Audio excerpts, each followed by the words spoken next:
I'm on my way! How you holding up? Don't like being on ground. Get up. You weren't leaving me with those two. All right, thanks. Sure thing.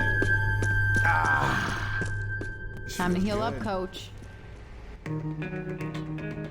Before I demonstrate the mod itself, I wish to showcase what exactly it attempts to address within the base game. Here, I'm running the finale of the parish on Advanced, with only one bot by my side, attempting to escort them across the bridge. This is a vanilla game, with no mods installed. It's fair to say Left 4 Dead has been around for a while now, and over those years, its player base has had time to truly learn the ins and outs of its gameplay loop. Thanks in large part to the tools offered by Valve, its inner workings have been dissected to a level most games do not allow. But with that knowledge also illuminated some practices that have become the de facto style of play to ensure consistent success across some of the toughest sections in each campaign. Dead stopping, map knowledge, maximizing the effectiveness of throwables, all hallmarks of advanced play. But I'd argue what really separates the infamous skill gap between advanced and expert is the player's ability to assess risk when teammates are made unavailable. Expert changes incapacitations from a regular occurrence to a constant skill check, from which the remaining survivors are challenged to endure and recover from. Tanks gain the ability to instantly down their victims, and witches can outright insta-kill. In that respect, it can provide a good gateway to understanding the fundamental difference of play between co-op and versus. For what versus may lack in sheer damage output, it more than makes up for with how many special infected are expected to simultaneously pin your fellow survivors. Managing these scenarios as an individual is what marks the stark difference between modes. With this context now established, I hope you can now understand why the mentality of prioritizing your own safety over incapacitated teammates grew as a dominant strategy within the community.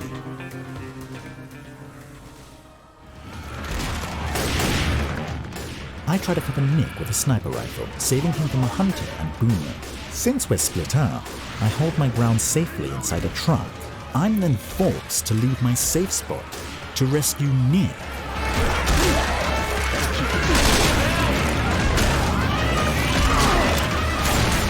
Had I not killed two special victims just now, I probably would have waited longer to bait one out before making a move. But now I only have to look out for a third possible special infected, a gamble I feel comfortable making. I make no attempt to revive Nick earlier. Instead, I keep my distance and watch my flank.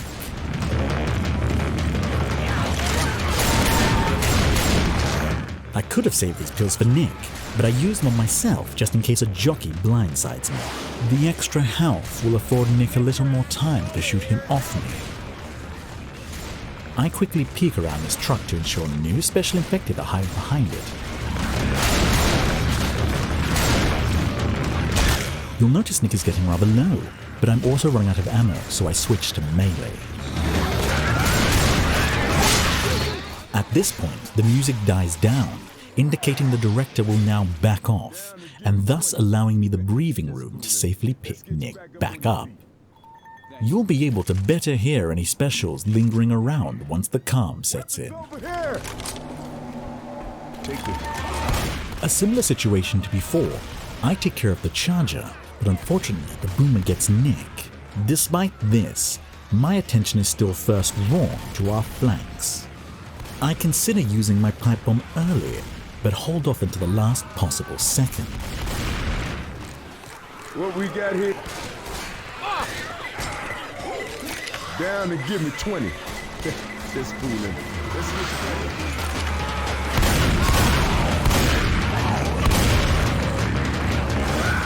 I kill a hunter, but shove Nick too late to prevent the incap. With a shotgun, a smoker lingering around is extremely bad, so I try to prioritize him first. Unfortunately, he slinks away, out of sight, above the bridge. With the weapons just ahead of us, I should have swapped to the AK rifle. But failing that, I cover Nick while constantly staying vigilant up above. Hearing a spitter, I'm forced to act fast. Backing away from Nick opens me up to the smoker, but staying close will result in the spitter's acid, delaying things further. Nick here will go down again, but at the very least I've managed to reset his bleed-out timer. You can see just how hard I'm trying to keep the top of the bridge in view throughout. Always keeping my shotgun loaded with shells, just in case I need to mag dump the smoker. Could use a hand over here. Once the music again fades out, I make my move. Die if you go down again. You understand? I owe you. All right. Hang on. This might sting a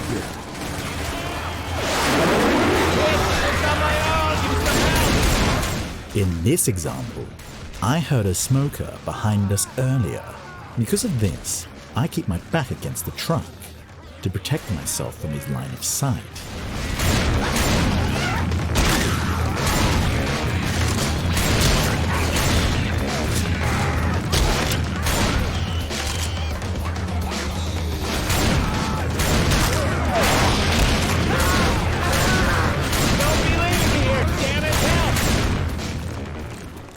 Notice I always position myself in the way of oncoming commons when reviving a teammate.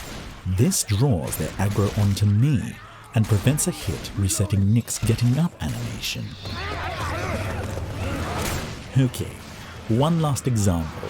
Here I spot a jockey, but fail to gun him down before he can close the gap. Jockeys are well known for their hard to counter pounces, so I back off to give myself some room to set up a safe dead stop. The maneuver costed Nick a chunk of his health, but as you can see, it was well worth the trade-off. You did? Been better. Thank you.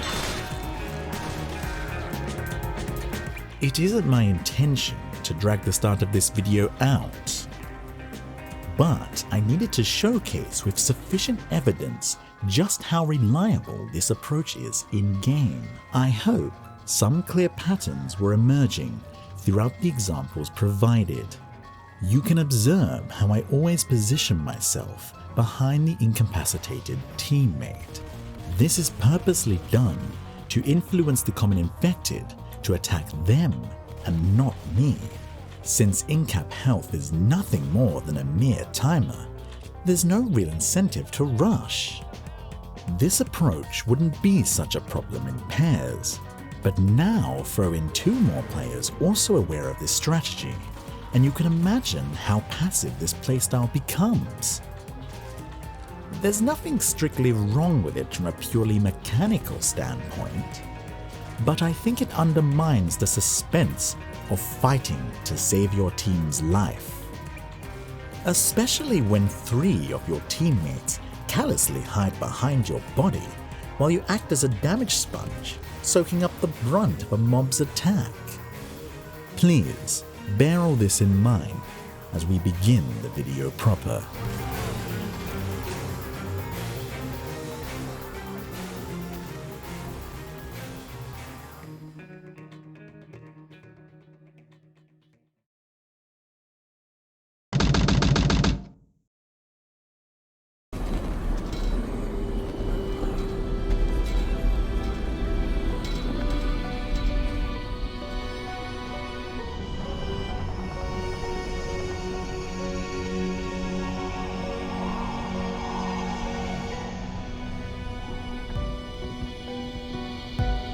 At the time of starting this mod, the much anticipated final release of Cold Front had been made public.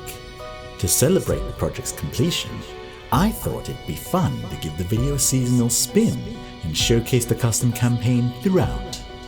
If you like any of what you see, I hope I can urge you to check it out. Anyways, this script mod is comprised of 4 new features, all of which aim to better reward supportive team play when making a coordinated effort to save an incapacitated survivor. This video will introduce each new implemented change and demonstrate how they play out in-game.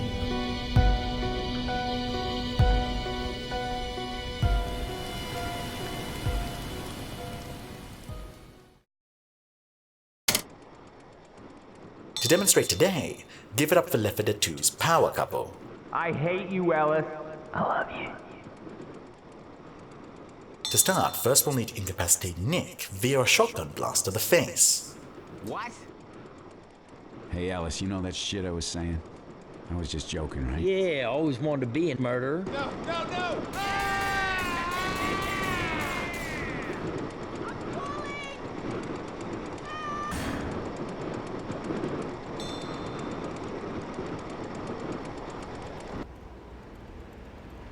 Can one of you people come and get me, please?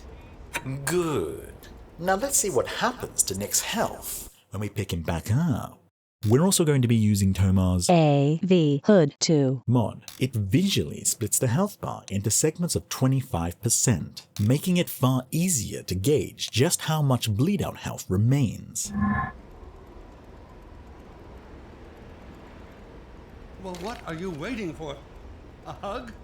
Okay, bit's over now, need some Ellis. You can pick him up now. Take note of Nick's bleed out health. Oh, for God's sake, it's only a button. Could use a Just hand press over it, here. That's all I asked. Hey, you alright? I'm good. I'm good. Get me out. You be good. Thanks, killer. You betcha. Notice how Nick has less health than the 30 health points you'd normally receive upon getting back up. Thank you. That's because this mod now scales all revived HP relative to the survivor's bleed out health, scaling from a potential bonus of 39 health points all the way down to a 1 health point penalty.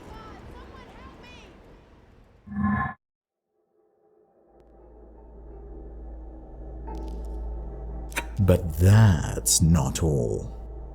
Pain pills alone can no longer bail you out of every tight spot. For if the team should neglect a fallen survivor long enough for them to bleed out below 10% of their remaining in-cap health, they will fall into a black and white state, prematurely putting them on death's door. Hey! I can't hold on anymore! Recognizing players needed this information communicated during stressful events, where a quick glance is all that one can spare, I have aligned this Death's Door threshold with the Vanilla Games I am so cold.wave audio cue. This audio cue already signaled the brink of death, but now it actually serves a gameplay mechanic. It's crucial to telegraph this event. Remember, survivors I won't miss you, just be on their Coach. last life, they'll also suffer the revived health penalty. Survivors need a fighting chance to prepare, as priorities shift dramatically once a teammate becomes this vulnerable.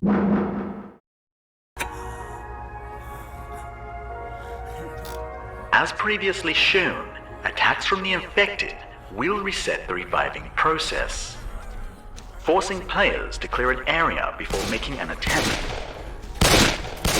This mechanic, however, can be sidestepped by simply obstructing the attacker's path.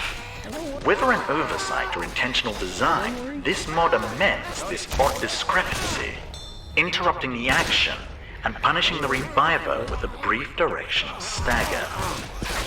It will now be your team's responsibility to safeguard both individuals from oncoming damage. Ah, come on. Can't stay down there. We got zombies to kill and shit. Reload. I need a hand. Exercise caution when covering teammates, as friendly fire will hinder their efforts. This includes fire from Molotovs and gas cans, Better. and extends to splash damage from explosive ammo or pipe bombs thrown a little too close. I owe you one. You betcha. Not dead yet, but not exactly healthy. It's worth noting that by default, this feature only applies to human players and is disabled for survivor bots. It's no secret that the vanilla bots are a little, Alright. lucky, shall we say? When it comes to situational awareness and prioritizing surrounding threats, at least. So much so that bots possess the exclusive ability to ignore damage resets when saving survivors. This mod complies with Valve's line of thought and disallows bots to be staggered, but for those who desire it, you should know the choices available to enable this optional feature. I'll explain how soon enough. Just know the basic bots were in no way designed for such a challenge, so I don't consider it even remotely fair.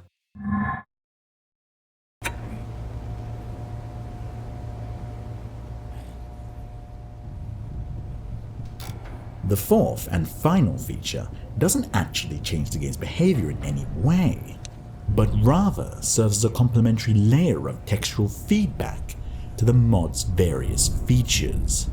Now, whenever a survivor is successfully saved, all players will be notified of their status via a chat message box. Each message reports who and whom was saved and their health bonus or penalty percentage, providing teams that added layer of objective information to positively reinforce better team play. It'll also help newer players to comprehend the relationship between their bleed-out health and revived health. Furthermore, this feature comes with a helpful quality of life addition I hope you'll appreciate, as it now elucidates whether or not a survivor is on their last life. No more needing to listen out for an easily missable reviving voice line. You and your team will instead be provided some color-coded flavor text highlighting their or your critical condition.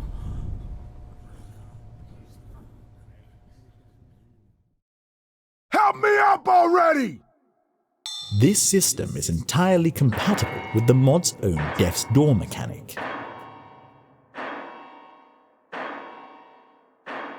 You're scaring the shit out of me. You go down one more time and that's it for you. Alright. To ensure all heed this warning, a special audio cue was designed to accompany this message. The stinger is comprised of both a high funeral toll and prolonged low musical ambience, giving it the best chance of remaining audibly perceptible even during the noisiest of moments. Come get me! And for players who prefer to play with the musical channel muted. You scared the shit out of me. Thought that was it for you.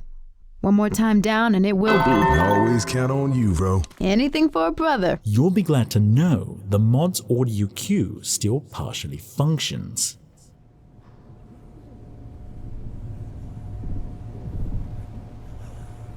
The text is randomly selected from a small pool of what I hope you'll find tastefully foreboding quotes. And for you infected players,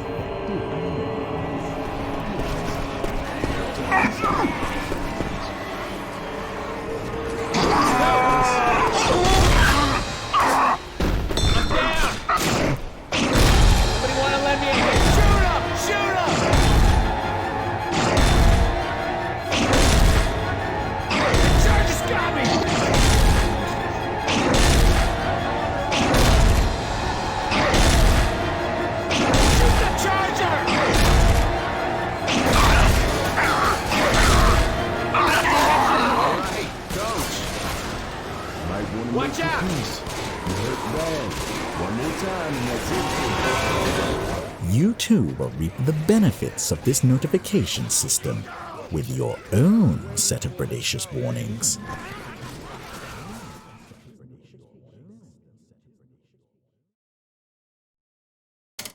The chat notification system will recognize and adapt to whatever combination of enabled features you personally set.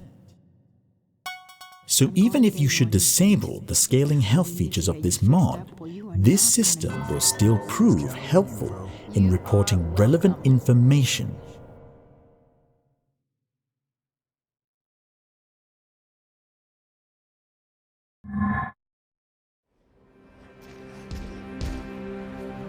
This marks the end of the mod's main features section.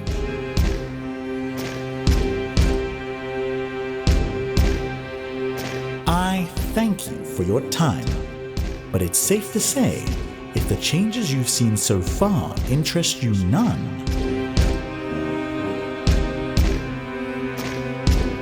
now would be a good point to conclude the video.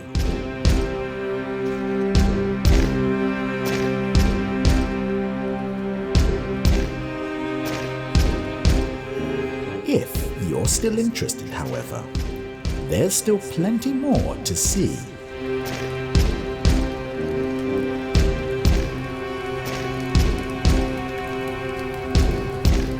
We'll be demonstrating the mod in play, introduce some minor fixes to the base game,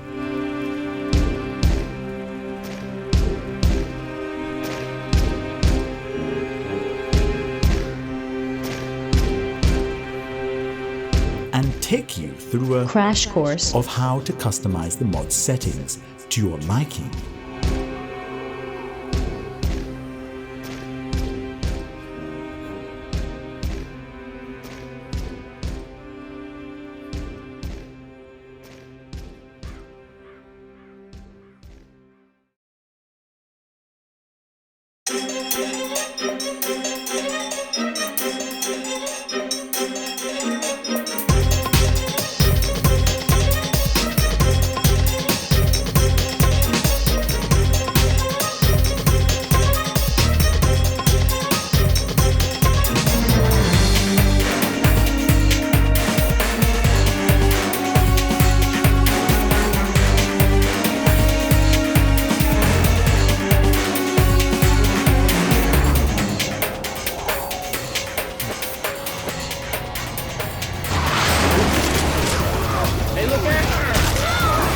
Nick's early attempt to save Coach is interrupted by a Stagger. He's bleeding out fast, so we need to pick him up. I focus on covering Nick while he retries.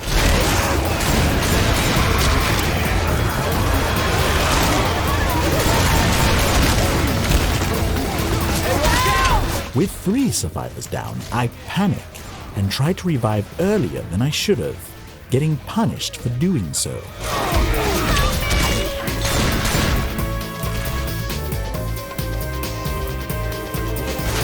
One of you people come and get me, please? The fight leaves Coach on his last life. Had he not already had pills, we would have given them to him immediately. Careful.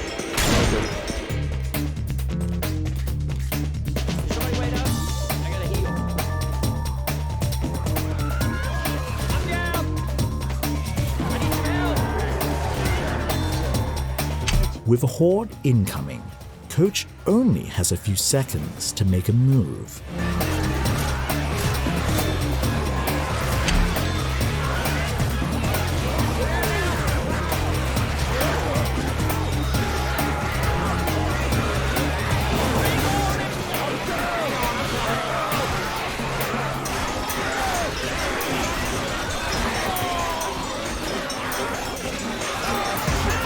Salvaging as much bleed-out health pushes players to position themselves near or over top the incapacitated.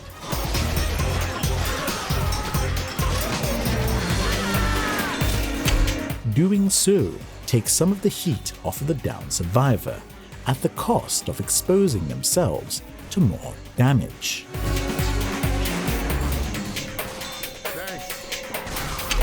Had Coach not acted so fast, Ellis would not have had the health bonus to endure and save him in time.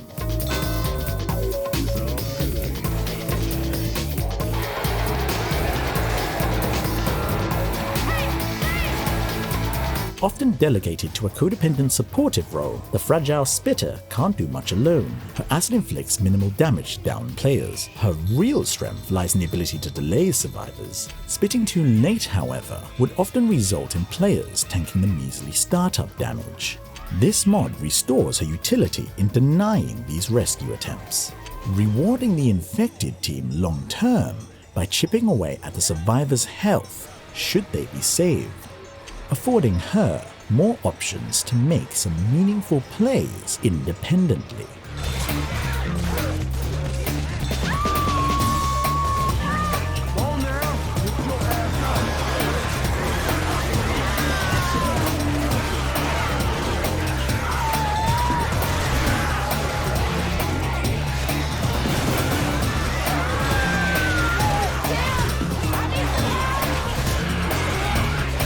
Forcing survivors to band together creates openings for certain infected to punish, as they were designed to do.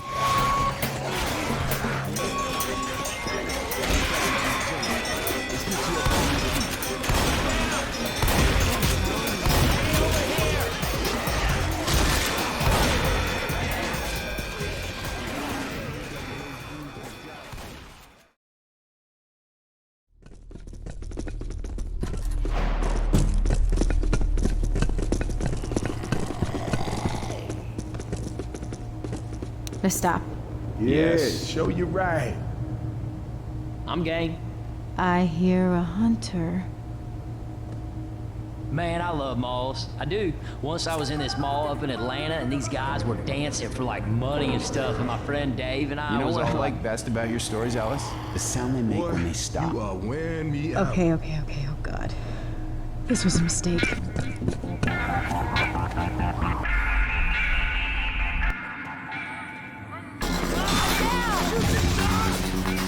Now that bleeding out teammates put greater pressure on the survivor team to be aggressive,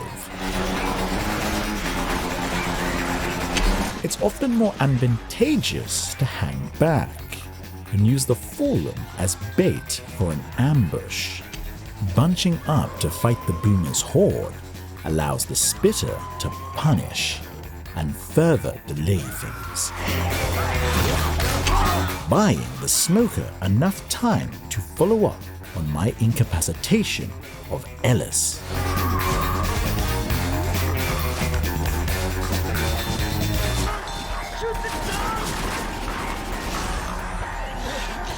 Swift rescues reward the maximum bonus of 39 health points. That's 27 seconds more of temporary health points.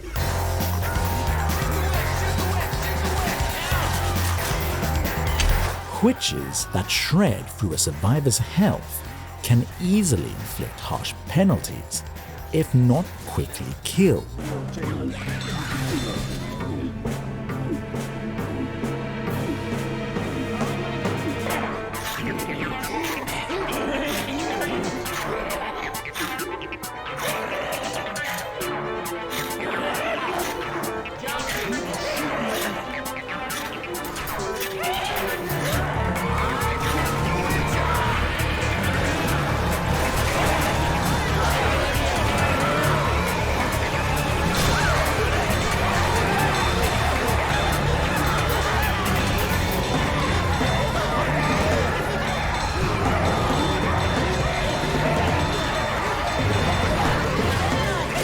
Normally, I'd be forced to damage Rochelle to reset the revival attempt.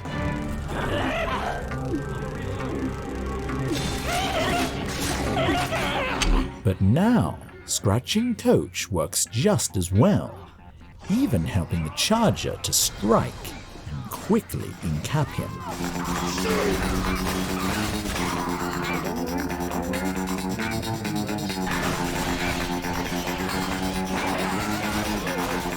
Scratching to interrupt a survivor's revive remains an effective resort for weaker infected on cooldown. Staggering bots may prove helpful to those who found it frustrating to fight opponents impervious to this.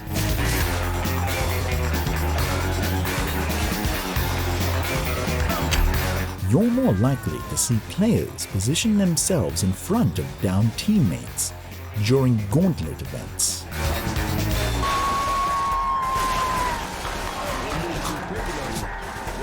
Ellis here does a good job supporting Coach while he helps Rochelle.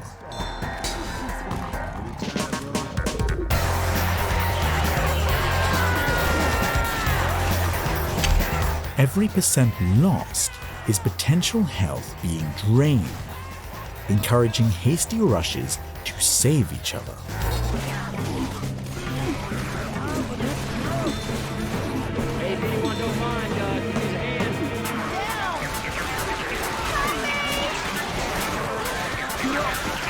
Poor pipe bomb usage will only waste more time, as the explosion will intercept any attempted revive. However, it's actually Coach's friendly fire that stuns Ellis in this clip.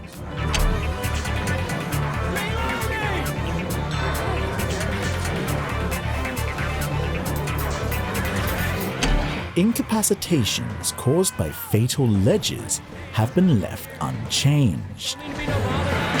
They already follow a similar scaling health penalty mechanic of their own. Ellis fell off with 21 HP and lost roughly 52% of his in-cap health, which is then subtracted from his normal health. Hey, can somebody watch my back? I'm gonna heal.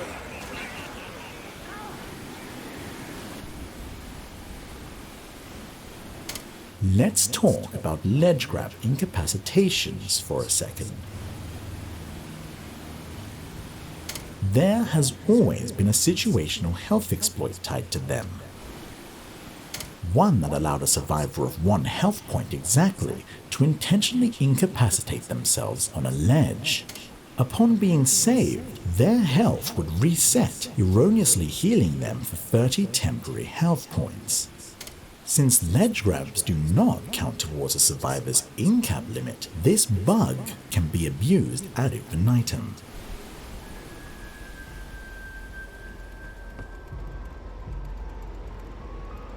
Ready? Yes, yeah. Can someone help me? Don't worry, I'll bail your ass out of this mess. Thanks, I owe you one. Don't worry about it. Oh!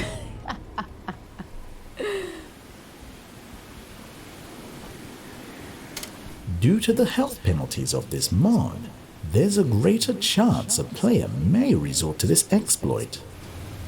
I don't normally like to bundle bug fixes with a mod like this, but the possibility makes it hard to ignore and so justifies the addition. This mod now patches the exploit so that this strategy no longer works. Disclosing this easily overlooked facet of the mod should help users diagnose any incompatibility issues.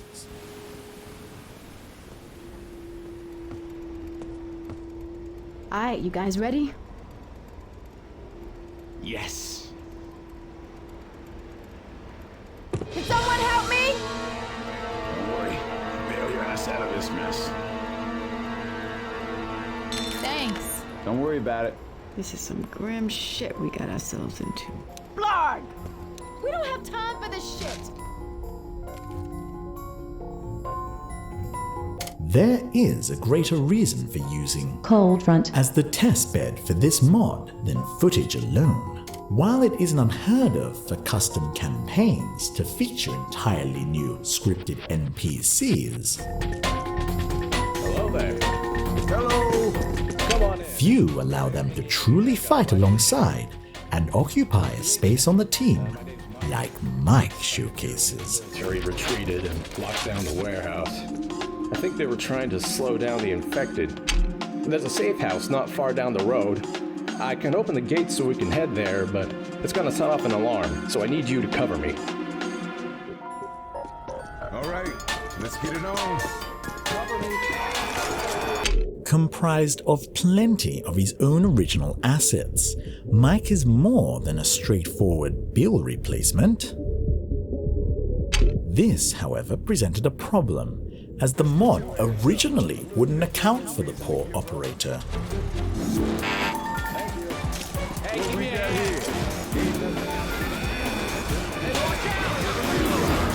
So, I rebuilt the mod to now better support map creators who wish to tackle this inventive niche. Time to move, let's go.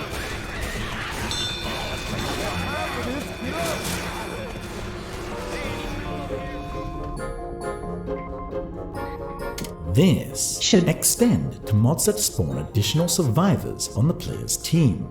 The only stipulation being that each survivor must be unique and that no player model overlaps.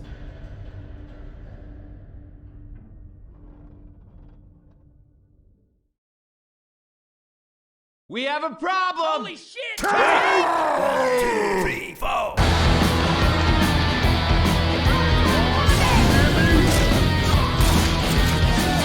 Survivors tend to get tunnel vision when fighting tanks, ignoring each other until the threat has been killed. The mechanics of this mod should push the team to split up and rescue others during these intense fights, encouraging players to drag the tank away from your injured teammates. In that same vein, the reckless tendency to run the tank back over downed players, who then get slammed, eats a chunk of their bleed-out health, so be mindful to avoid that if you aim to save as much health as possible. Versus tanks, however, do relatively little damage to downed players by comparison, as they take on a more defensive playstyle, picking off slower victims and denying early rescue attempts. A tank who keeps the incapacitated down for longer supports his team with advantageous health penalties.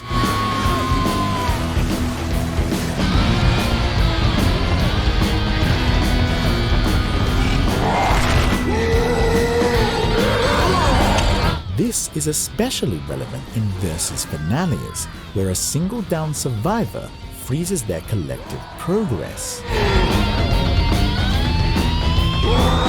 Meaning that for as long as the team's tank can maintain an incapacitated player, the onus to aggress remains with the survivors as every second chips away at their health pool. Often overlooked, much consideration was given to versus when balancing this mod. The tank here is purposefully playing overly passive, the intention being to gradually drain the survivors. Speed penalties inform the rules of engagement between teams during a tank fight.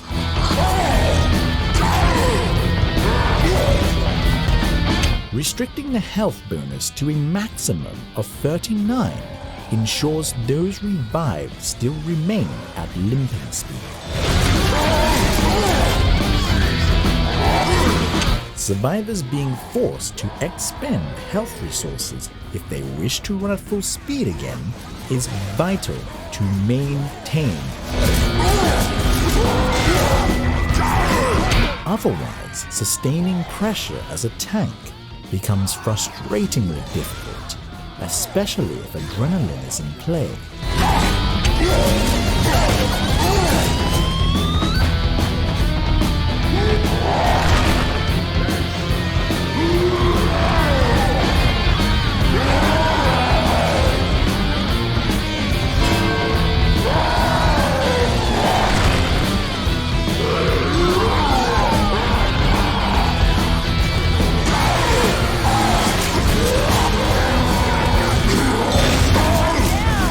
Inflicting greater penalties sustains a rewarding cycle of faster reincapacitations. These reincapacitations burn through their supplies and 3 lives.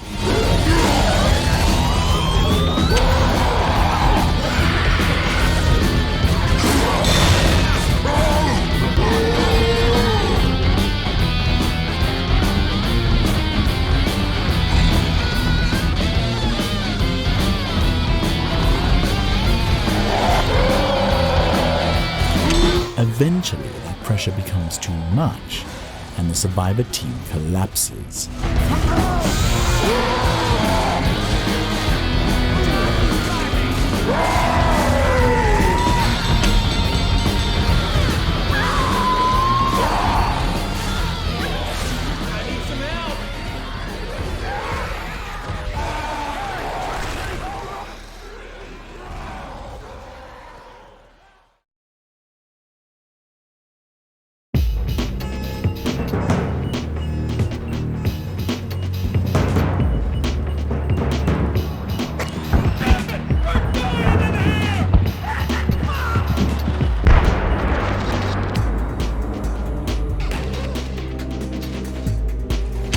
The hunter's niche ability to shred already downed victims often wasn't a worthwhile strategy, as failing to secure the kill resulted in all that damage effectively being wasted upon revival.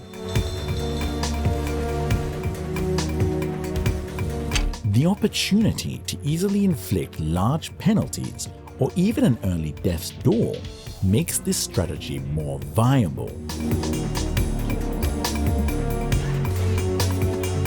Early death's door penalties present a vulnerable moment of opportunity for the infected to capitalize on, granting them a bit of leeway to earn back what was a very close kill.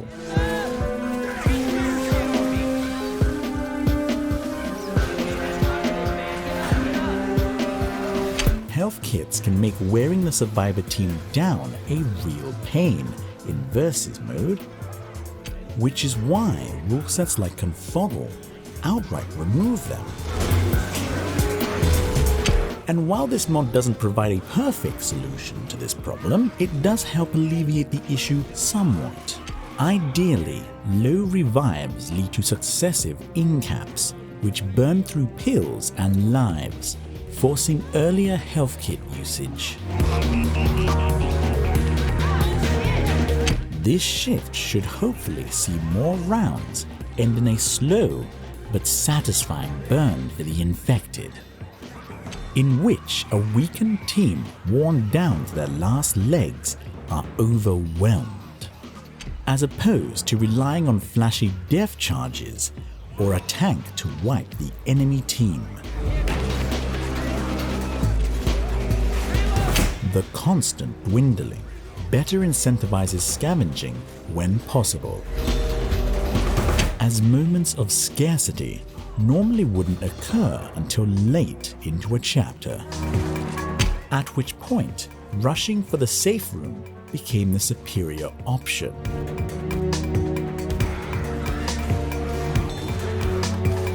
Pistols indirectly benefit from the mod due to the greater emphasis on providing covering fire. A good sign, considering they were a hard sell over melee options and their utility to shut down specials.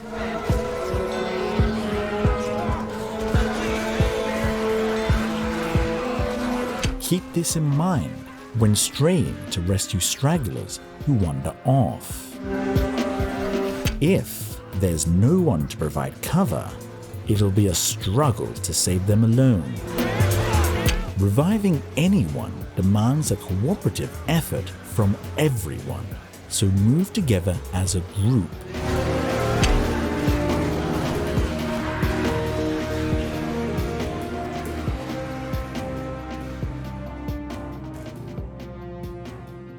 The custom campaign's blizzards were designed to muddy the game's audio.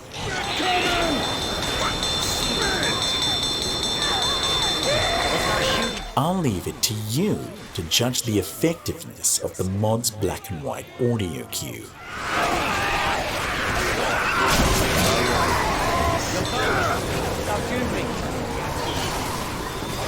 Hey, can y'all cover me? I gotta heal.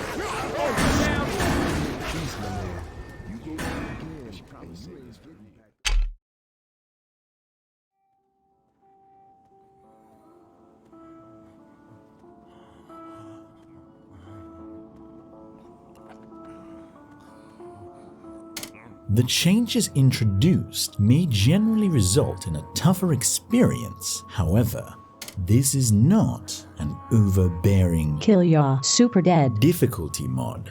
Gently nudging survivors towards a more frantic role is ultimately the mod's goal, and that shouldn't come at the cost of invalidating what players have already ingrained. Self-preservation is still the most important thing in any given scenario, but sometimes the mere threat of consequence is enough to produce that desired outcome. So, for players who find the mod a little too punishing and would prefer a more lenient experience, I have included an optional 39% threshold mode that tweaks the scaling health mechanic slightly. With it enabled, penalties only occur once the player's incapacitation health meter falls below 39%. Once it does, every point lost will directly count against your revived health. If saved above 39%, you will still receive the maximum health bonus of 39 health points. I'm sorry to say, I don't have any recordings of this setting in play due to its late inclusion.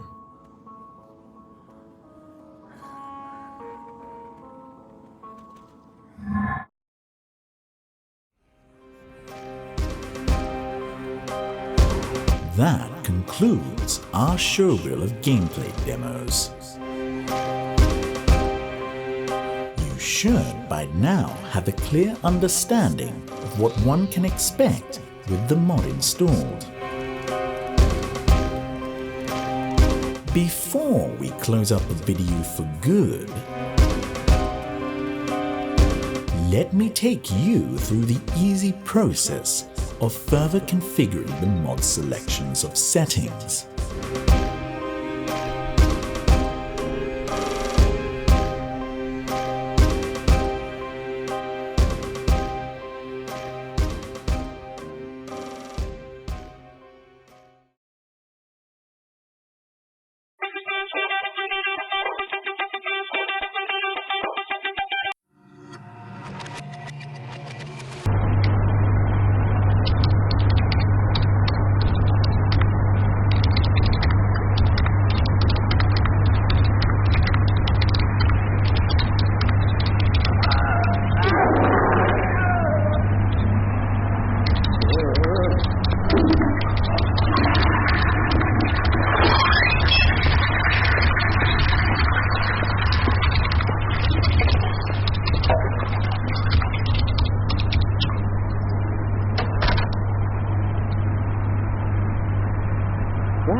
Oh no!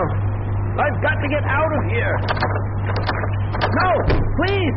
For God's sake, open the door! Stop!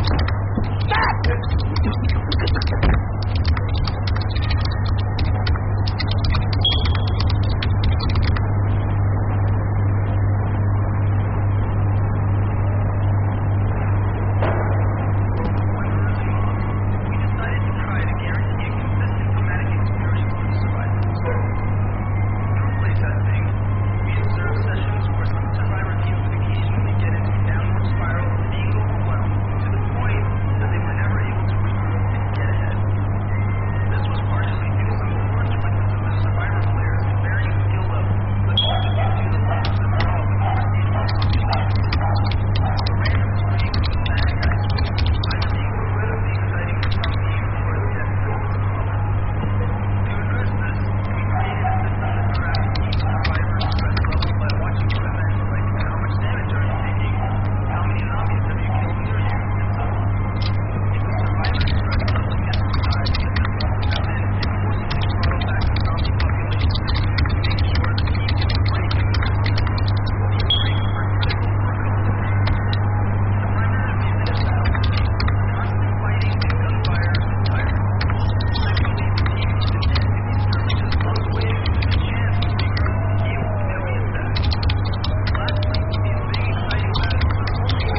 what for? It's taking so long. God damn it. Should be halfway through by now. I don't have no ammo left.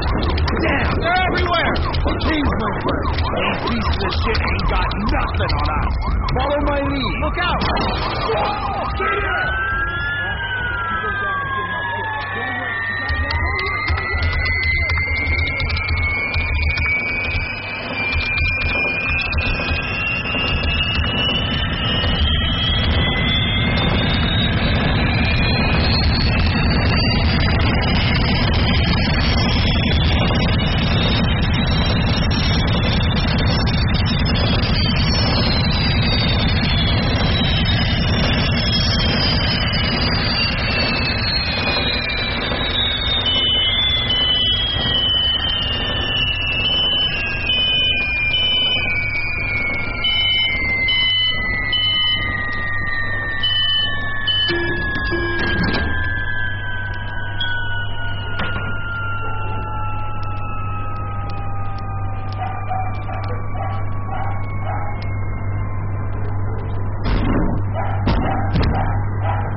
If you're like me and enjoy privately tinkering with others' mods, I've done my best to keep the script as comprehensive as possible.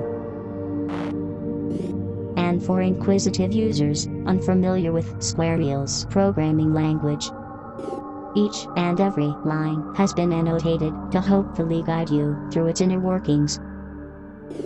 Yes, really. Every last line. That is the scariest fucking thing I have ever seen in my entire life. Please, bear in mind, this is by no means a quality teaching tool, nor was it intended to be. The comments are simply there to provide some accessibility for like-minded fellow hobbyists. I fully endorse the remixing of my mods, so feel free to tweak and improve as you please. You have my full permission to re-upload any forks, no credit needed. Especially so for modders looking to add support for other languages. All I ask is that you refrain from re-uploading the unchanged original to the Steam Workshop. Unauthorized re-uploads of the original to ModDB, Game Maps, Game Banana, Nexus Mods, etc. are completely fair game. I don't operate on those sites. So you'd actually be doing me a solid by sharing it with those communities.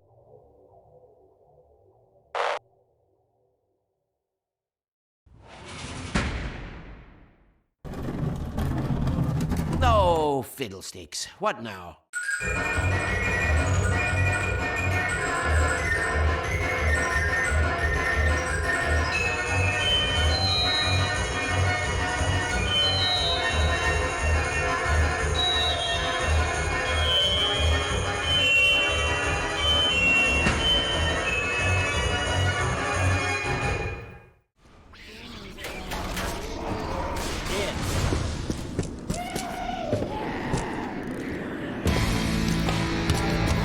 Y'all stay close.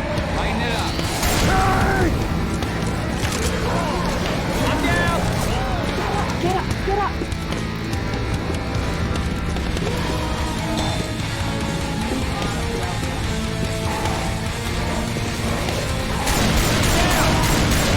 I'm coming.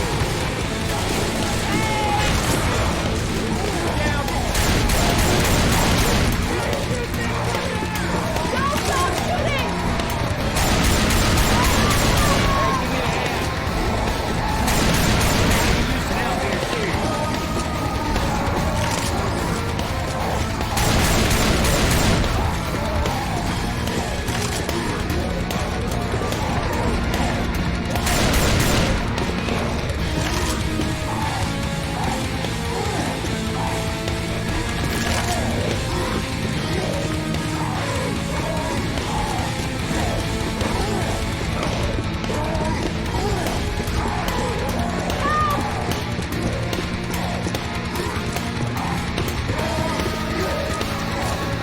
Could use a hand over here. Come on now. Thanks. You might want to make your peace. I am not You gonna hurt die bad. One more time and that's it for you. I'm on my way. Hey, don't even think about leaving me here. You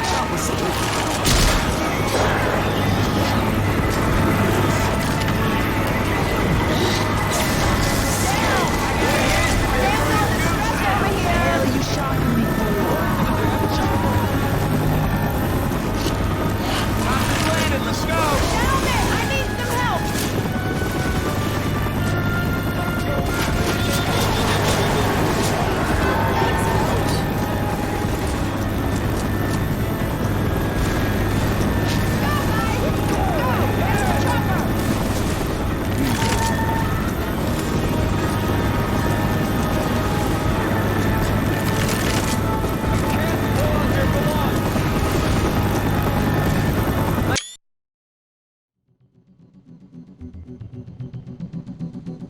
Ellis in this clip clearly should have bled out by the time I reached him. Yet somehow, despite an empty health bar, he persisted long enough to be rescued. But that's not all. A common quality of life feature seen throughout many custom heads-up display mods allows players to view their teammates' health via numerical value similar to their own, which also oddly appears to report a larger incapacitated health pool than what should be theoretically allowed. In Left 4 Dead 1 and 2, a downed survivor should only be afforded 300 bleed-out health, regardless of difficulty. This is enforced by the Survivor Incap Health console variable, which is always set to 300 by default. So, what's going on here? Why is there a discrepancy between both heads-up display elements? And why is the in-cap health seemingly so inconsistent? Allow me to first dissuade the notion of any tampering on my end, as this is not the blame of any incongruent mod or update, but rather a peculiar byproduct of how the base game handles instant incapacitations.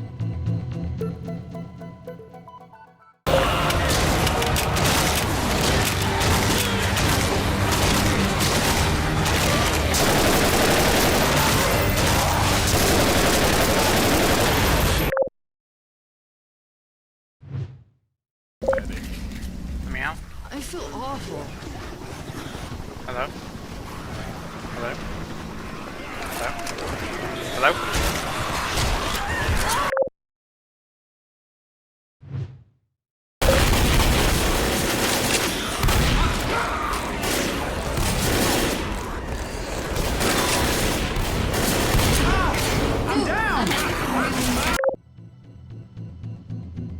Like the previous ledge grab health exploit, this issue is yet another holdover from the original Left 4 Dead.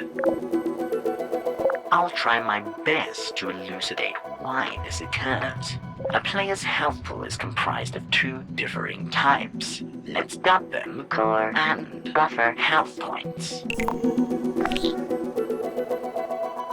Core health points refers to the 100 points you start the campaign with, and partially restore every time you use a first aid kit.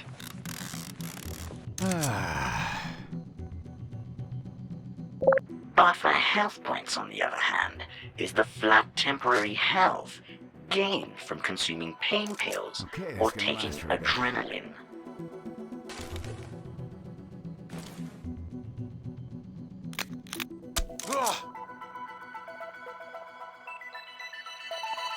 Both are visually distinguishable by their solid versus scratchy appearance in the heads-up display.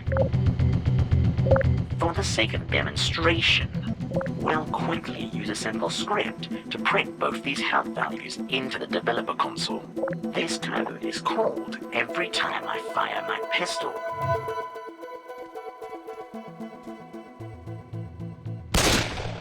Only once your foundational core HP has been fully depleted will you enter an incapacitated state. Buffer health points simply protect core health points from dropping any lower than 1. That is, until the buffer health points itself have first been fully depleted also.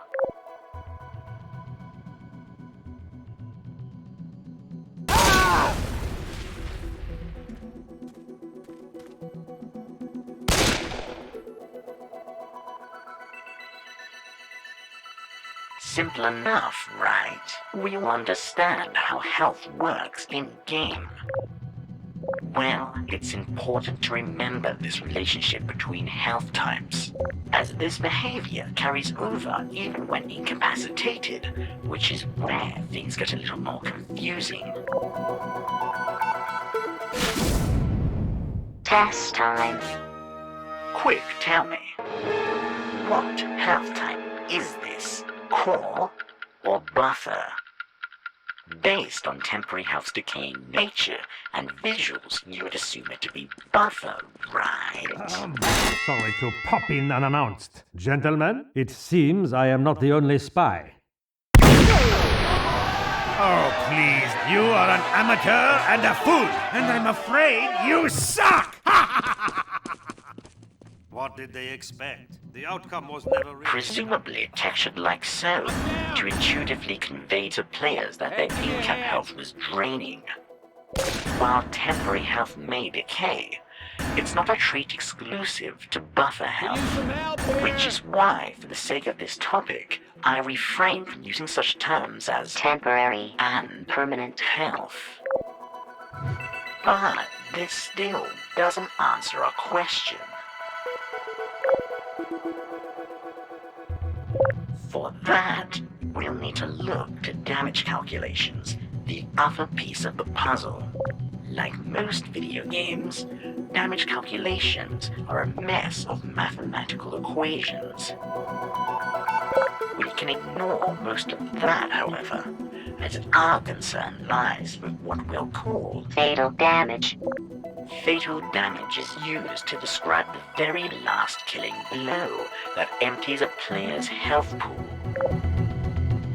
Using a simplified flowchart, we can observe how the game accounts for the fatal hit.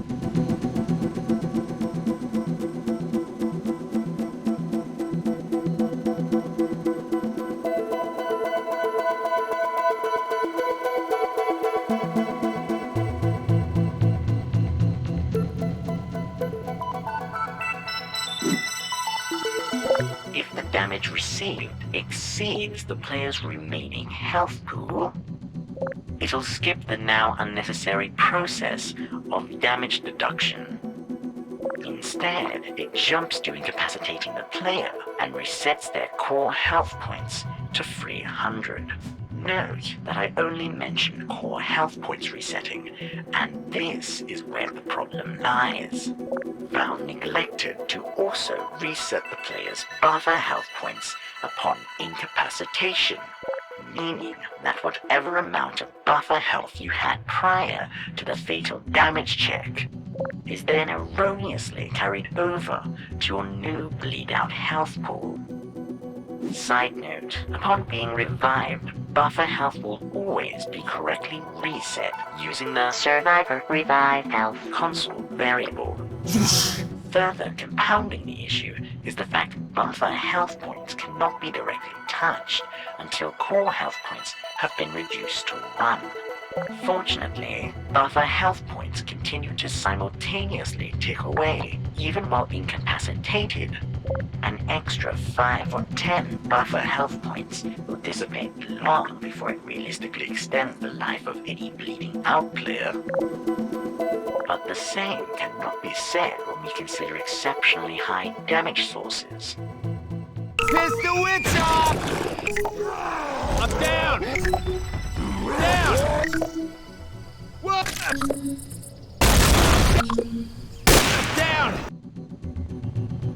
As a result, this issue is more likely to interfere with expert games, where damage sees a significant increase. Sources of instant incaps, such as witches, expert tanks, fall damage, and even ledge grabs are the biggest offenders.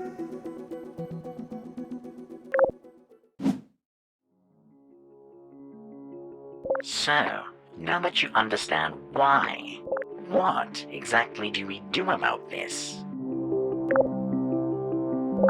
Well, you may notice I haven't strictly referred to this oddity as a definitive bug.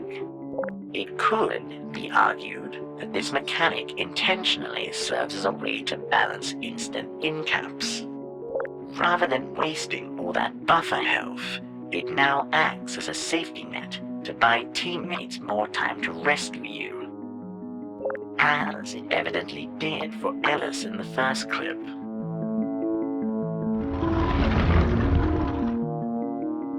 It seemed like an idea with potential, so I initially doubled down. Ooh, all right. Oh, come on! Is this some kind of sick joke? What? Don't you think we should be killing the zombie? Son of a bitch. Oh, shut up.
The underlying issue continues to be the lack of proper heads-up display support for such a feature.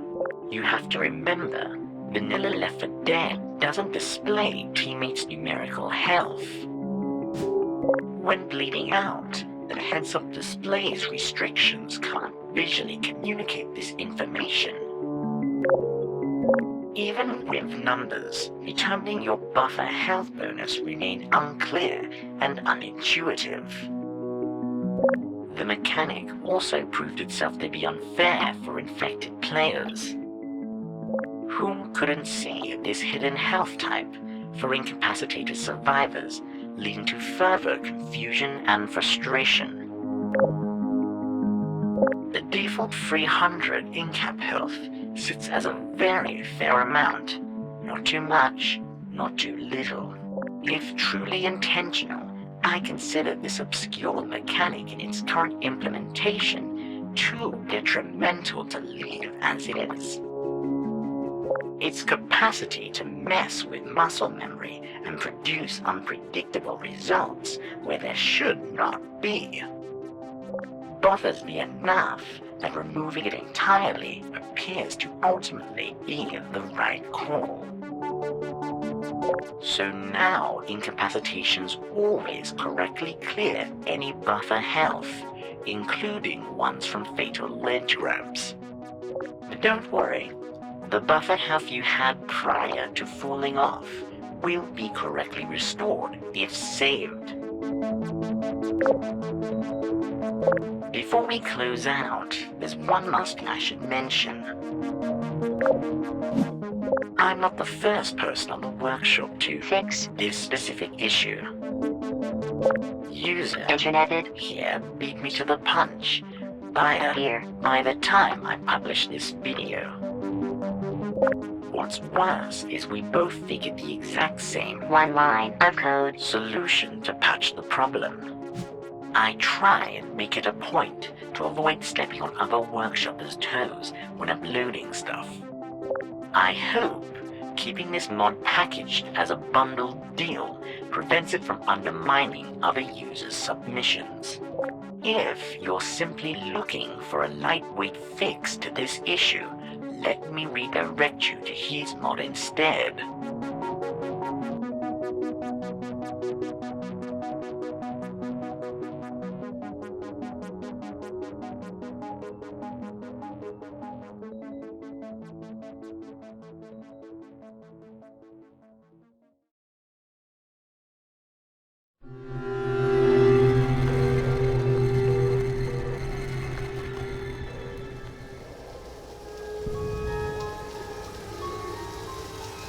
Hello?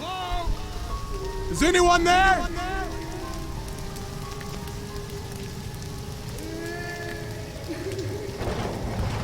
Ah, witch.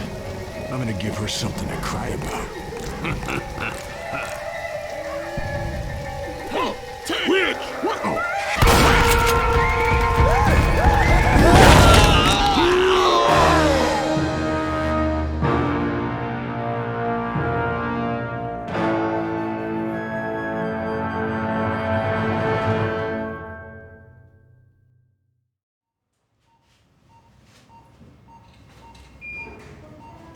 Man, this is turning into one of those days. This is a fucking hold-up. No!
Oh, you're still here? Well, since you are, how about a cheeky preview of my next work-in-progress mod? The designs of the boss infected were driven directly from weaknesses observed during our daily playtesting.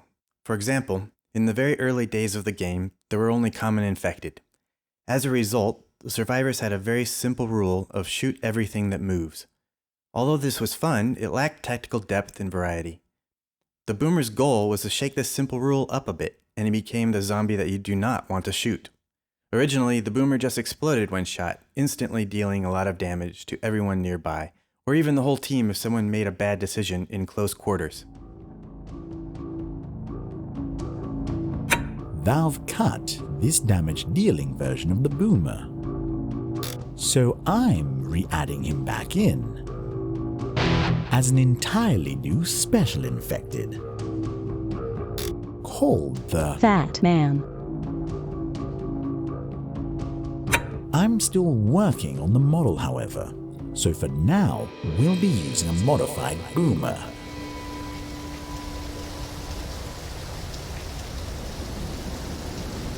Yeah.